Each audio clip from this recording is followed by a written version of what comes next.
The showdown over immigration is reaching a whole new level today, as President Biden is pushing to dismantle former President Trump's border policies. You are in the Faulkner Focus. I'm Harris Faulkner. The growing threat of new caravans now, so we're keeping up with more people trying to make it into the United States from far south. Just days now after thousands of Honduran migrants were driven back from Guatemala with their law enforcement forces there as they were trying to push their way from that country north. This comes as President Biden told Mexico's president on Friday that he will reverse what he called the Trump administration's draconian immigration policies. Biden also signed a flurry of immigration executive orders in his first few days in office, including a 100-day freeze on deportations, ending the Remain in Mexico policy, repealing the travel ban affecting some Muslim-majority countries, reinstating DACA protections, and halting border wall construction. Former acting Homeland Secretary of Homeland Security, Chad Wolf, is calling Biden's immigration agenda dangerous for America. I'm afraid that some of the actions that President Biden and the administration has taken is actually going to cause an immigration and border security crisis on our southwest border. The department has done a good job over the last several months of keeping increased number of folks coming to the border illegally under control, and we've done that through a variety of different authorities. And now we see a rollback of some of those authorities, so it really is concerning. Joining me now is Mark Morgan, former acting Commissioner of Customs and Border Protection. Good to see you today. You know, you and I have talked for months, or maybe even longer, about what changes in the situation would really bring. Are we already seeing what you had projected? Harris, absolutely. And I would go a step further than the former acting secretary. I would say the crisis has already begun. And the caravan that we saw a couple weeks ago, the caravan now, look, Harris, listen to their own words. A migrant that is on his way to enter our country illegally, quote, said, Biden has given us 100 days to get to the U.S. border.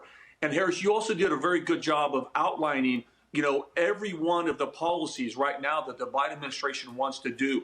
That's not an immigration strategy. That's an open border strategy. And the smuggling organization, the migrants, are loud and clear, and the crisis has already begun, Harris. I want to pop something up because we thought we were all on the same page about COVID-19. I mean, it's been almost a year now since we really started talking about it in earnest. And I say that because Joe Biden said that we were going to go forth and do things with our safety in the United States and COVID in mind. You had a tweet. I've got the pictures, or the numbers up now. Over 25 million cases in the U.S., north of 419,000 people have perished from this disease. And what do you say about this, Mark Morgan? I know you've had some strong things to say in social media. Look, Harris, this is outrageous. This is politics being put in front of public safety. Look, illegal immigration should not be allowed under any circumstances.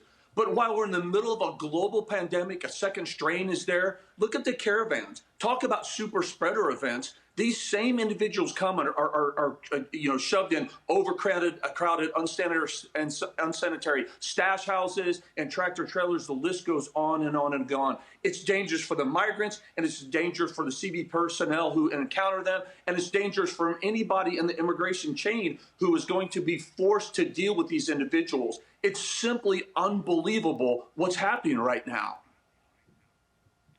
You know, as you point that out, critics will say, well, no, you've got to lead with your heart. You know, when you look at some of the video that we have seen over the last couple of weeks, there are children in those crowds. Those Guatemalan forces were using force. They were trying to keep these people back. That's what they said that they would do to keep them from crossing into and then through their country to go north.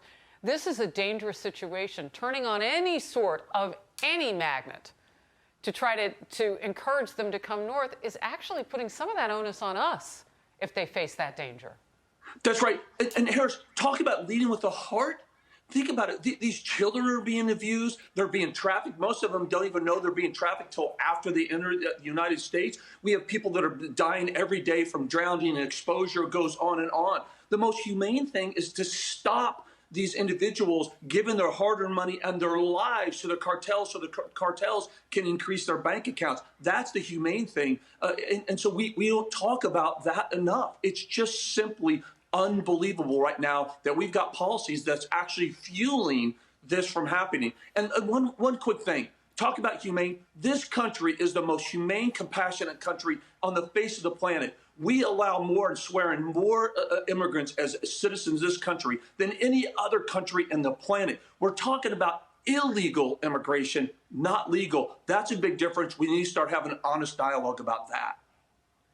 You were acting director of the department that was so focused on this. Real quickly, what are the facts about keeping the caravans from coming north during this COVID-19 pandemic when, you know, this president wants to put 100 million shots in arms in 100 days? Look, right now, the government of Mexico and the Central American countries, specifically Guatemala, as you pointed out, they're doing a great job, Harris. They really are. They're doing their job because they understand this is not a U.S.-only issue. The illegal immigration is a regional crisis, and especially during the middle of a global pandemic, they know they need to do this. But at some point, if I'm the government of Mexico, the Central American countries, I'll be looking back to the U.S. and say, wait a minute, you're not doing your end of the bargain. You're actually now implementing policies that are directly driving and fueling and incentivizing the crisis. When are they going to step and say enough is enough? Mark Morgan joining us to get things started on the Faulkner Focus today. Good to see you. Thank you very much.